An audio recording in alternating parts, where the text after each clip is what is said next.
9-year NFL vet Darius Butler is jumping out of his shoes. He is so excited. Daniel Jones has been named the starting quarterback for the Indianapolis Colts. Clap it up, boys. For DJ. Danny Dahn, baby. Clap it up, yes. Hell yeah. Excuse me. Get emotional. Big day. Been a believer for a long time, man. Darius Butler, let's go to you. Obviously, Indianapolis Colt legend, 9-year NFL vet. You know everything about football. So I'd say that, but. The fact that Daniel Jones was announced starting quarterback today, I guess, what does that do for the Colts? What does that do for the team? And were you expecting this, or did you think Anthony Richardson was getting? I was not expecting it. I didn't know. I didn't know which way it was going to go. I'm not, shocked. But AR, he had an opportunity. DJ Daniel Jones had an opportunity as well. AR, I felt like it was probably his job to lose, so he couldn't beat out Daniel Jones. And the people that I've talked to, I guess, around the organization, close to it, who have seen the battle, didn't seem shocked, didn't seem surprised. So that lets me know. And I said it yesterday, the locker room won't be surprised. You know this as well. If it's a quarterback battle, you probably weren't around many quarterback battles thinking of the teams you played with. But if there's any time a quarterback battle is happening, the locker room shouldn't be surprised when the starter is announced. So it's another opportunity for Danny Dimes. He is somewhat a relatively young quarterback. We have seen more of him on the football field. So AR, still younger, still more upside, but you got to think about it. Shane Steichen, Chris Ballard, they're coaching for their job. With Carly taking over the ownership role, everybody knows they're coaching, they're playing for their jobs day in and day out. So this is a decision made with that in mind. Consistency was a big thing for Shane. Based on my timeline, doesn't seem like Coach Nation is very, very excited. It's been a revolving door, and you drafted a guy in the top 5, so you had high expectations. But this is where we are right now. We made some moves, and now we know which direction we're going. So Daniel Jones is our guy going forward. That's my thing. Like the Colts Twitter is very, very mad about the decision. And I understand being mad because, yes, this basically signals, not for sure, not 100% that you wasted a top 5 pick on a quarterback that has not worked out. So, yeah, as a fan base, when you waste a top 5 pick on a quarterback, that sets you back a lot of years. But being like really, really mad at Shane Steichen for picking Daniel Jones, I don't think they're picking Dan Jones because they want to lose. Yeah. I assume they were at practices and watched the film and watched both these quarterbacks and decided that Dan Jones was the best quarterback at this time to win games. So I don't understand why they're so mad at Shane Steichen. I can see them being mad at Ballard because he was the one that drafted Anthony Richardson. Yeah. Or they're just mad at Shane Steichen because they're saying they didn't give him enough time to grow as a quarterback. I mean, I thought people were pissed because Stinkin said, "Hey, Steichen. He's our guy for the whole." Coach Steichen. Yeah, Steichen. Yeah. Bingo. What you guys said. That he basically said, "Hey, Daniel Jones is the QB for the entire season." I thought that's why Colts Nation was so pissed because it really doesn't make any sense. I like that he's saying like, "Hey, this guy's got no leash. Go out there, spin it. It's not as if you throw a couple picks, we're going to pull you." But if they're 2-6 going into week 9, and Steichen is up there saying, "Hey, Dan Jones is still our guy," you got to put AR in because now everyone's talking about, okay, so they're done with Anthony Richardson. But then if you listen to what Chris Ballard said before, Chris Ballard said, like, hey, this isn't a make or break year for Anthony Richardson. So maybe like the 5th-year option, there's no way you can really pay give someone a 5th-year option, especially at QB, if they don't play this year. But if Danny Dimes goes and balls out and his number is like astronomical, and Steichen and them keep their jobs, and AR has another year, to learn, do you think it's possible that they can bring AR back and see, like, you know what? Yesterday, he took an entire season. There was no injuries. There was no off-the-field stuff. He just learned behind Danny Dimes. Like, do you think there is a realistic route where that could happen? Or, hey, if Danny Dimes does well, the Colts are going to inevitably pay him to keep him here. There's no way AR can. It's a great problem to have, obviously, if Daniel Jones steps in and plays so well that they have to pay him a bunch of money.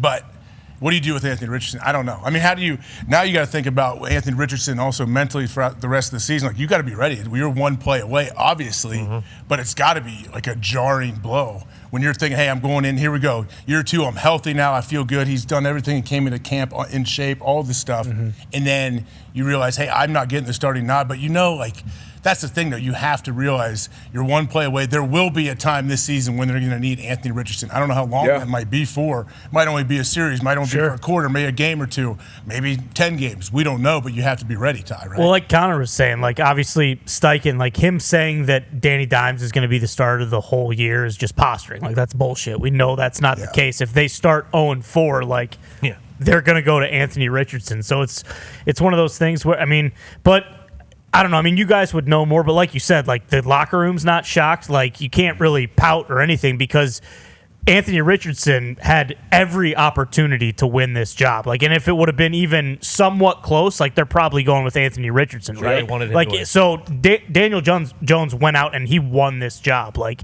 and left no doubts. So, I mean, I don't know, but it's also you're looking at what he's done in his past in his career. Like, it's not like you're backing up Aaron Rodgers and it's like, okay, unless this guy gets hurt, I have no opportunity of playing. Like you mentioned, like there is a good chance that they're going to need him to play this year, and he could play himself into the starting role within a couple weeks if they don't play well. Yeah, I it's damn near the Baker Mayfield situation, verbatim, especially just when you look at the Colts offense. Now, they don't have, Mike Evans and Chris Godwin, but Michael Pittman's been paid. He's very, very good. Yep. And then they have a couple guys on there that you would assume if they have a good season, they might get paid. Josh Downs, maybe not A.D. Mitchell because it's only his second year, but when you look at just their skill in general, it is like Baker going to, bingo. It is like him going to Tampa Bay. And if Danny Dimes is legitimately probably thinking to himself, like, here we go. If I go out there and win 9 games, like I probably earned myself a $40 million contract again. I mean,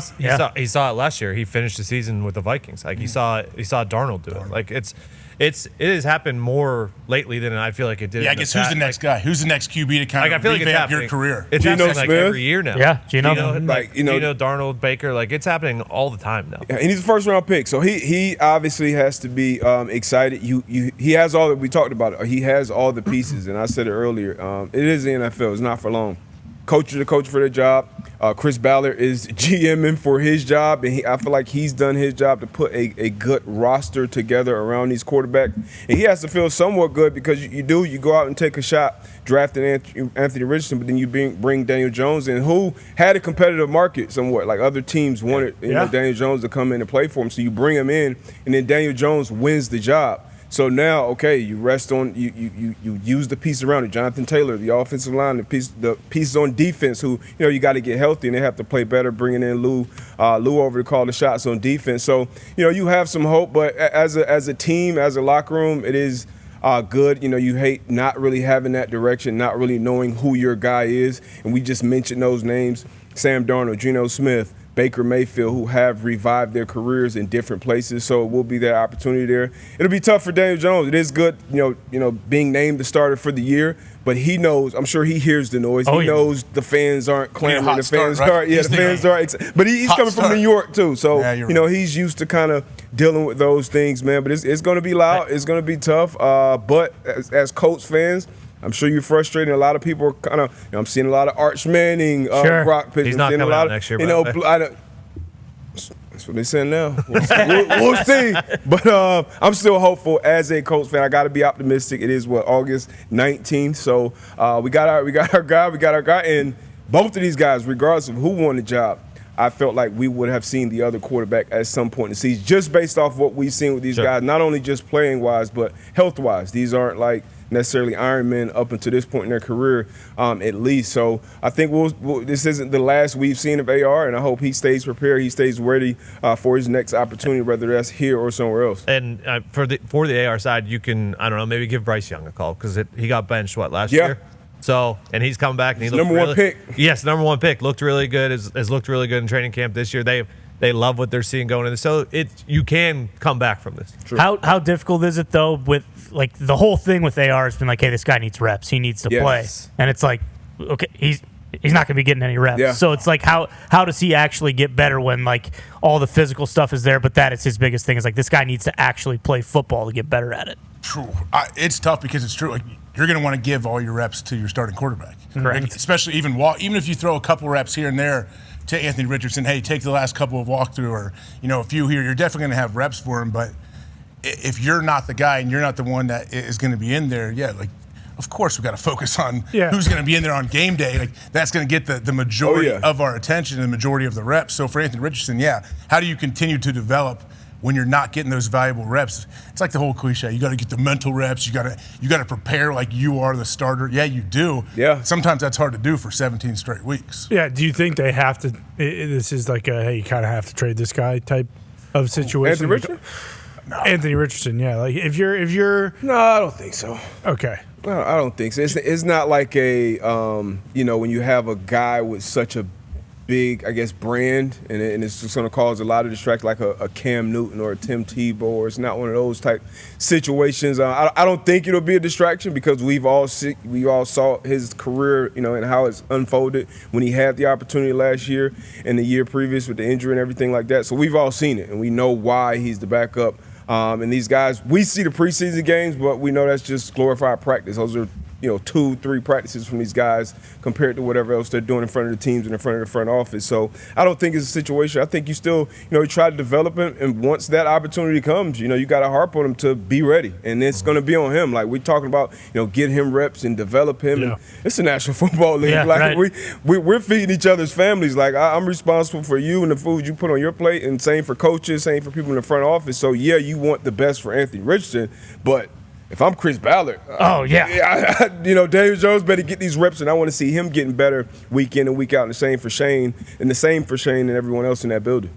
Yeah, somebody, we're not going to keep waiting on the line any longer. Somebody who probably has a little more info on this situation.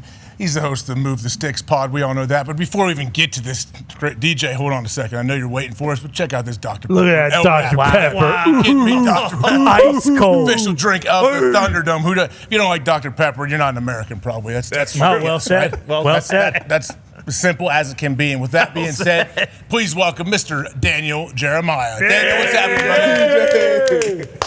What's up, boys? DJ, are you surprised at all that Daniel Jones is named starter for the Colts? Did you know this was coming weeks ago? How do you feel about this? I wasn't really surprised. I mean, I just thought, with Daniel Jones, it's a little bit of the unknown, which works in his favor, in terms of being inside the building there. I thought Anthony Richardson, normally you'd say the tie goes to the young guy. I just think it had been such kind of a rocky experience that they wanted to try something new. So he was going to have to be significantly better than Daniel Jones. And, the preseason, I didn't think there was a huge gap between those guys. But, talking to people that have been in there during training camp and everything, you could kind of see this swinging towards Daniel Jones. Daniel, can we tell enough from preseason games, especially with quarterback play? You can look at numbers and all that. I know sometimes they can get inflated if a guy takes a screen pass 65 yards for you or whatever, gives you some good-looking stats. But can we tell when we're watching these preseason games with quarterbacks? And I feel like unless I'm there day in and day out watching practice and seeing, hey, how's the 2-minute drill going? How's it going? Move the sticks, all of that stuff. How do we can you evaluate quarterbacks from these preseason games? I've always said preseason is a liar. So there's been times every single year where people will take something from the preseason and they run with it, and then there ends up being absolutely nothing to it. Now, with quarterbacks personally, I think you can see, is the game too fast for guys? It's only going to get faster when you get to the regular season. So especially with, rookies and young guys, you get a sense of just how sped up they are. Are they a little bit under control? Is there some poise there? I think those are the types of things that you can glean from that. I don't know that the production in terms of what the stat sheet looks like, the box score, if that tells you who's played well and who hasn't played well. But you can see, you guys know when you get rookies out there, young players out there, you can tell guys that, okay, he's going to be able to help us. That's kind of the way I look at it.